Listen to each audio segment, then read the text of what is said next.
Saraswati Namastubhyam Vardhane Kamarupani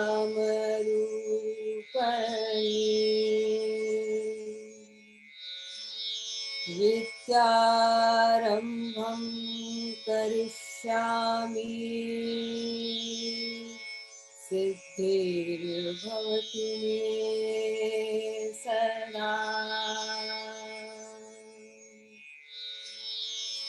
Saraswati Mahabhage Vidye Kamalalochane Vidyarupe Vishalakshmi Vidyam Dehi Namostute Vidyam Dehi Namostute Vidyam Dehi Namostute Dhyana Moolam Gururamurti Puja Moolam Gurupadam Mantra Moolam Gururvakyam Moksha Moolam Guru Kripa.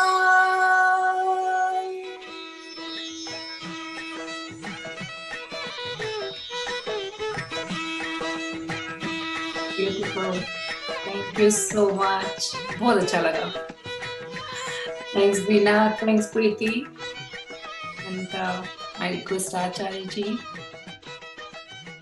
to grace us at the top. Shivoham. Shivoham Acharya.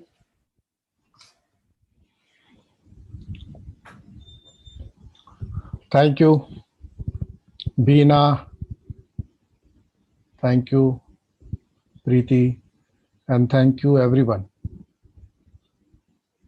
Should I thank you or you should thank yourself? Well, I think you should thank yourself that you have been able to take out some time. You have been able to take out some time out of your busy schedules. And you decided to do something which was not generally thought of during Navratris.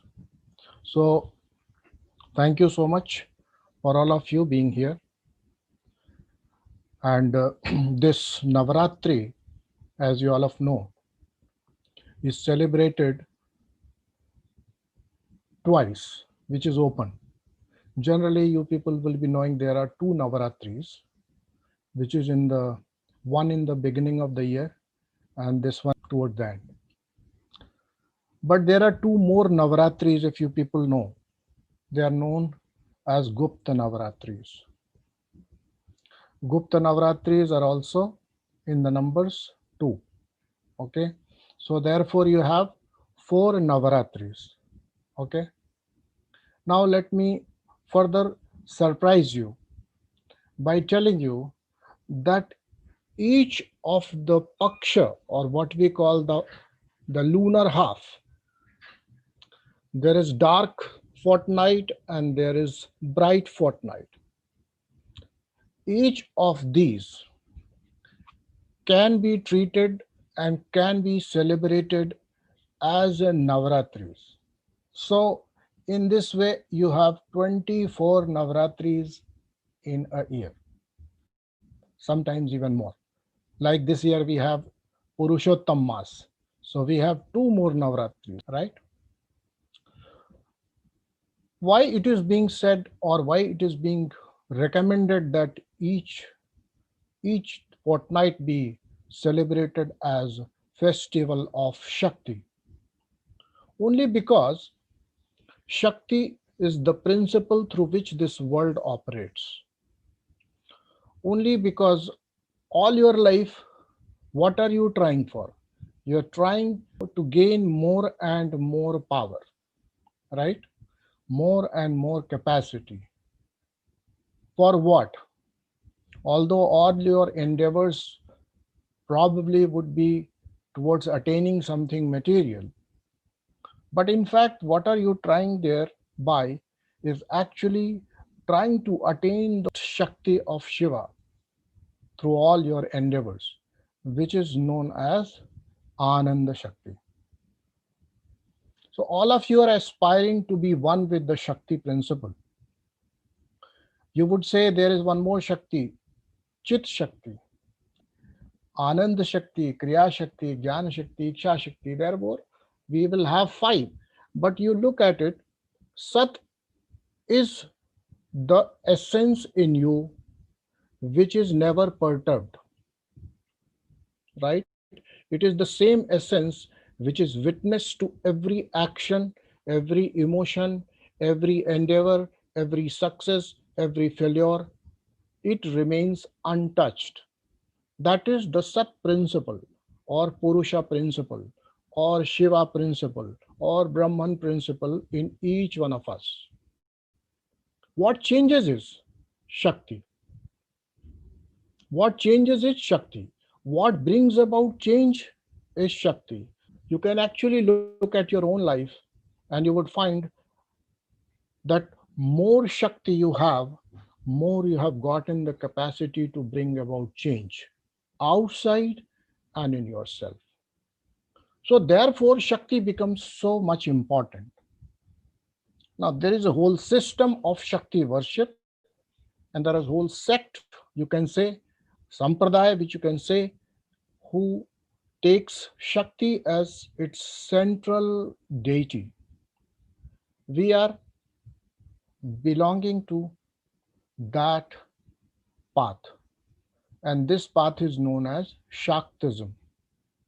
Okay, there is no ism in it, but this is, okay, because world is nothing but Shakti, and what we do, we try to infuse more and more Shaktis in ourselves through our practices, through our austerities, through our discipline, through our whatever processes are taught. This is what is called Shakti sadhana. Okay. Now Shakti, why Shakti is so important? It has been hailed. You can see your own life. That is very clear. But go back to the scriptures. If suppose you go to, let's say, Saundarya Lahari, okay, if you go to Saundarya Lahari, it is taught there in the first shloka itself, first verse itself, Shiva Shaktya Yukto Yadi Bhavati Shakta Prabhavitum Nache Devam Devo Nakhalu Kushla Spanditumapi Atastva Maradhyam Harihar Virincha Divirapi Pranantum Stotum Va Katham Krita Punya Prabhavati. So this is told that Shiva is capable of doing all the five krityas, or five specific tasks which he does. In fact, Shiva doesn't do anything. The Shakti itself is doing all the tasks for Shiva. Just like in your homes, you would find that the Shakti principle in your home would do almost all the tasks for you.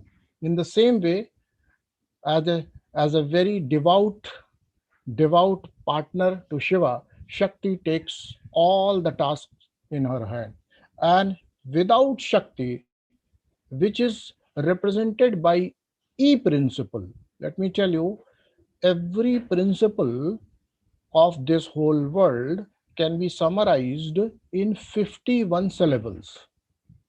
Okay, 51 different syllables, the whole Shaktis can be summarized. These are the constituents of this whole universe.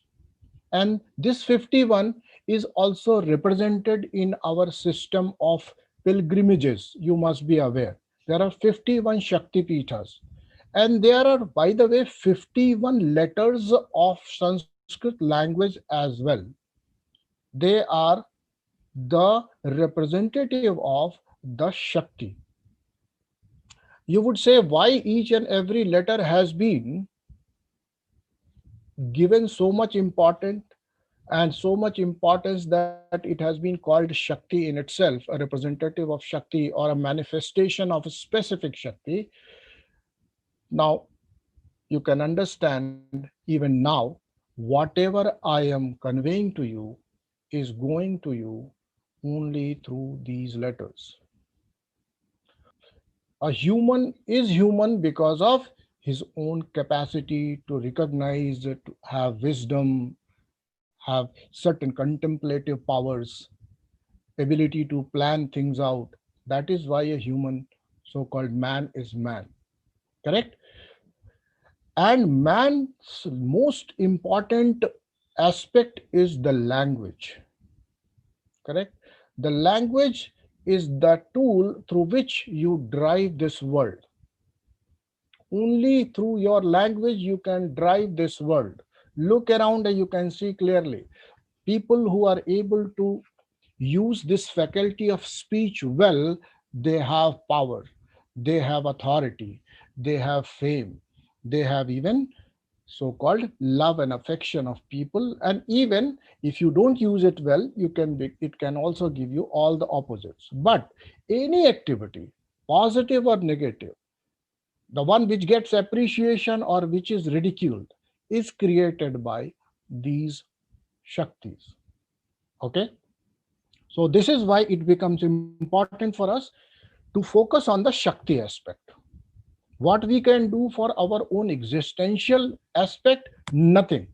It is there, it will remain there, and it continues to be there. Right? When you don't do something, or when you don't do anything, rather, that principle, that existential principle in you, it is immersed in Ananda. That state you all know, which is known as deep sleep. In deep sleep, your Shaktis go back to your existential principle, Shiva principle, and you are at deep peace. Now look at this analogy and now try to understand why we are actually worshipping Shakti. You see, all our endeavors in the outer world are for what? For going back to our Shiva nature. Shiva nature means Ananda. Okay? You want Ananda. You can't do a thing which does not give you Ananda. So Ananda is that principle about which your all activities are surrounded. You know, every activity is basically trying to extract some Ananda from life, right? But as per tantric principles and as per even Vedic understanding, Ananda is your own nature. Okay? Ananda is your own nature. If you would not have had this nature of Ananda, then when you go in deep sleep, you will still feel pain and you will still feel suffering. But you see, because you have this Ananda principle, so when you go to your deep sleep, you come out rejuvenated. Right or not? Each one of you would have experienced that even after a very bad day, if you get to sleep for some time, you come out rejuvenated. And if that doesn't happen, you are completely exhausted. So therefore, this Ananda principle basically is empowerment. Okay? This Ananda principle is empowerment. This power is inherent in us. All we are doing through our systems of exertion in this outer world is opening the windows to get a peep or to get a simple glimpse of this our own nature. How do we achieve this? We have a typical way of doing it. The typical way of achieving this Ananda window is, what do? You are continuously creating lot of desires. Okay, the desires are the principle which take away your ananda, right? Now we will say, then what do we do? You all know what do we do. After a desire is created, we put all our efforts to remove that desire. Is it not? All our effort is to remove that desire. Why? Because desire is disease, desire is suffering, desire is not natural, but still we create it, right or not? So when this desire is created, you work for removal of this desire. This desire removal can happen in two ways. One is wise and one is otherwise.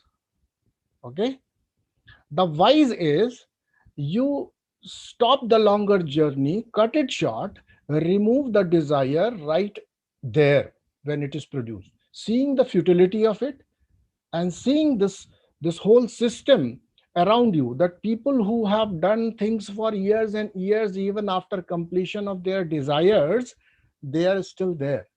They are not completely joyous, happy, or in ananda. So learning from others' mistake, you can definitely do it with a wise way. The other wise way will be pursue it with full force, right? Pursue it with full force. Employ all your capacities. Make all sort of arrangements to get that desire removed. We don't call it fulfilled. Please remember, we are not calling fulfilled. Fulfillment of a desire means annihilation, removal of that desire. So only if you can look at it, you would understand that all our life is, you know, is a circumambulation around this principle desire. Now, desire or iksha is also driven by Shakti. Why we are propitiating Shakti? Because you don't know what desire will appear tomorrow morning 10 o'clock. Can you predict? You don't know. A desire just pops up without your knowing. The same way as your heart is functioning, your liver is functioning, your cells are being repaired, and all the body is taken care of, you are not aware. In the same way, you don't know whether the mother desire will, what kind of fruit she is going to give you tomorrow. Is it not? All of you agree or not?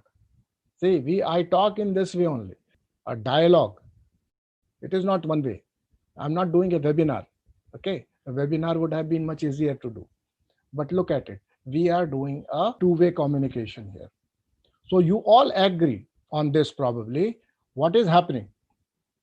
All your desires, when they happen, as they happen, are not in your control. But one thing is in your control, which is also a Shakti you have. The desire is a basal Shakti. Above it, there is one more Shakti which is called Jnana Shakti. Okay? There are three primary Shaktis through which this world runs. Iksha Shakti, Jnana Shakti, Kriya Shakti. Okay? Now, if we are overwhelmed by desire or Iksha Shakti Devi Ji, then we can propitiate Jnana Shakti Devi Ji, and we can do something about it right in the beginning and get back to our state of Ananda. But suppose we have not been able to connect, contact, and propitiate or get the blessings of Jnana Shakti Devi Ji, then Kriya Shakti Devi Ji will take over. You can't do much about it. You will definitely be doing something, right?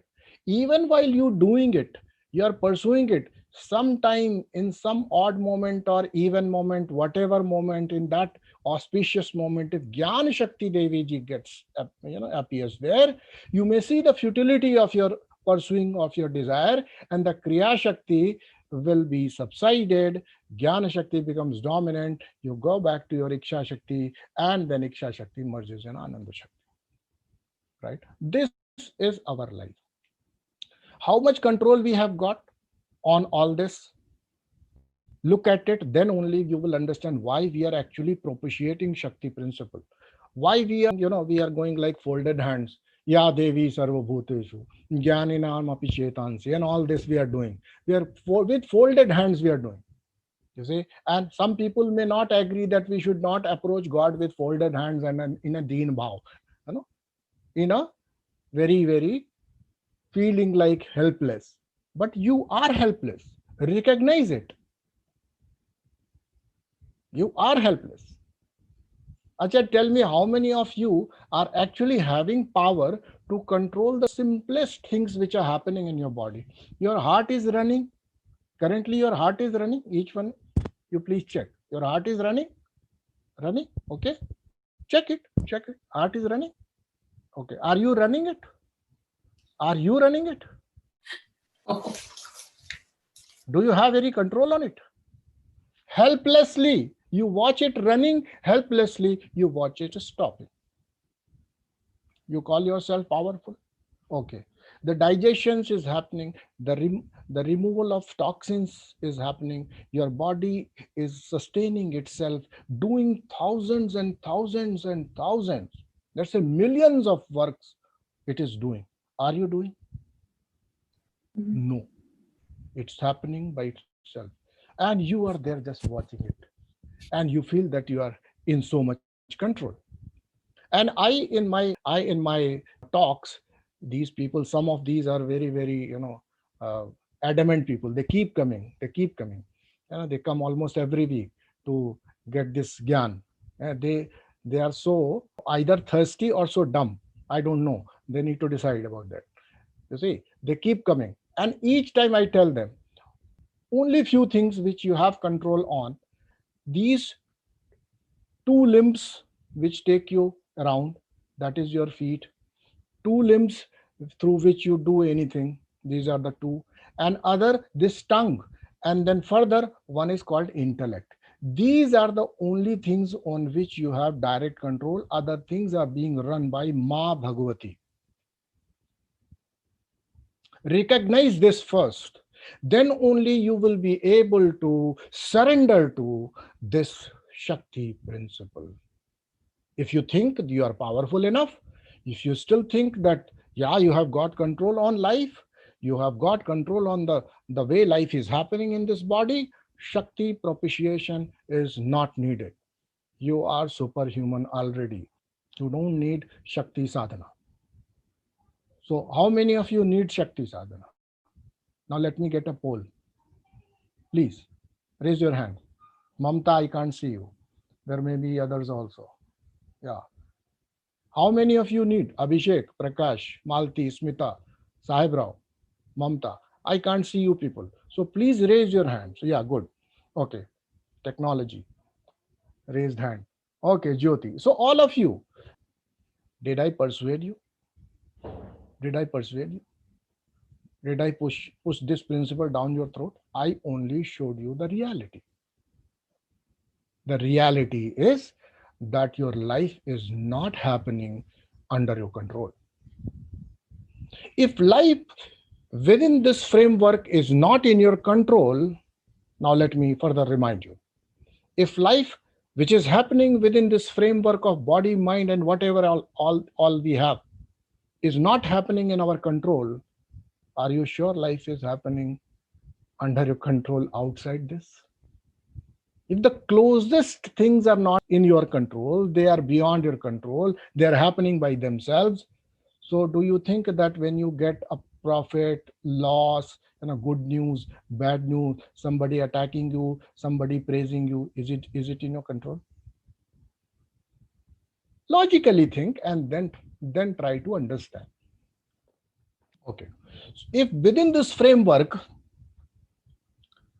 life is not happening as per you, your whims and fancies, slightest of control is not there, and you think the world's whole activities are in my control. This is biggest foolishness, as I call it. Okay. Only if you recognize it. And I always say to these people. You don't have to be a PhD, DPhil, MPhil. You don't have to be a Nobel laureate to learn these simple things. Only simple general knowledge is needed. This is no specific knowledge. And that's the reason all of you could understand and immediately said, yes, we want Shakti Sadhana. Why? Because you could easily see that life is not in my control. Life is just happening. I don't have control on my desires. I don't have control on what I will think when a desire appears. And I really don't know what I will do when the desire happens. All the three things are beyond your control. So what you are doing? You say, we say that now you propitiate Mahakali, Mahalakshmi, Mahasaraswatyo Devata. You see, although it looks like that these devatas or these shaktis are away from us, sitting somewhere in the seventh heaven or something like that. It is not so. Why? Now, for that you will have to again go back to Shakti literature, scriptures, right? And there you would see Ya Devi Sarva Bhuteshu Buddhi Rupena Sanstita.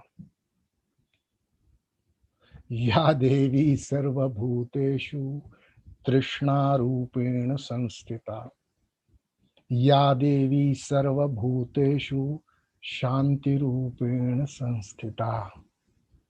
Ya Devi Sarva Bhutesu Kshudha Rupena Sanstita. But above all, Chit Rupena.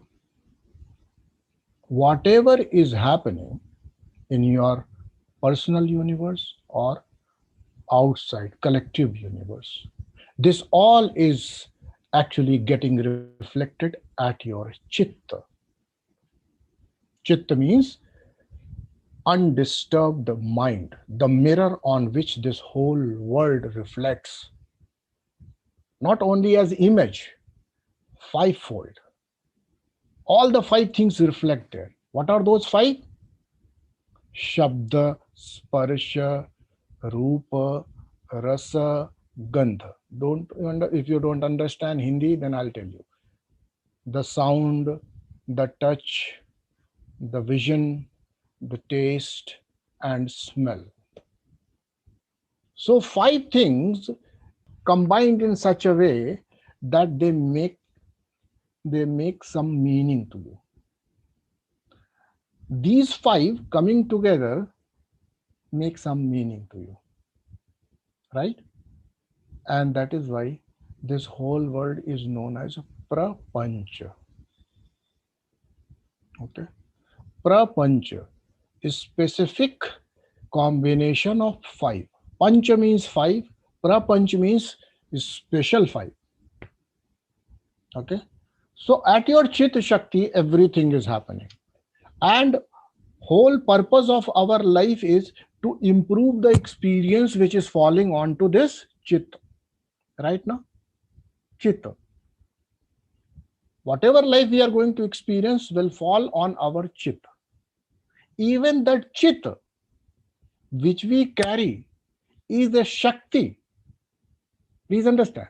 Even that Chit upon which whole things are experienced is also a Shakti. So the whole system of action, knowing, planning, experiencing, everything is at Chit. And this Chit Shakti is also divine principle. Okay? Therefore, if by any means you invoke the Shanti Ananda in Chit Shakti, then all others continue to function the way they are functioning, but they no more perturb you. This is the ultimate goal. Please understand this. Our goal is not to control how many people are having COVID-19. No, we don't want that control. We only want that whatever COVID-19 is, it should not be experienced here. Yes or no? Right or not? So basically what we are saying, that we want some inner environment which should be conditioned. Conditioned for what? Conditioned to give you a feeling of Shanti and Ananda. Yes or no? Yes or no? Correct, no? So what we need to do, there are two ways to do it. Shakta have two methods to Shakta principle.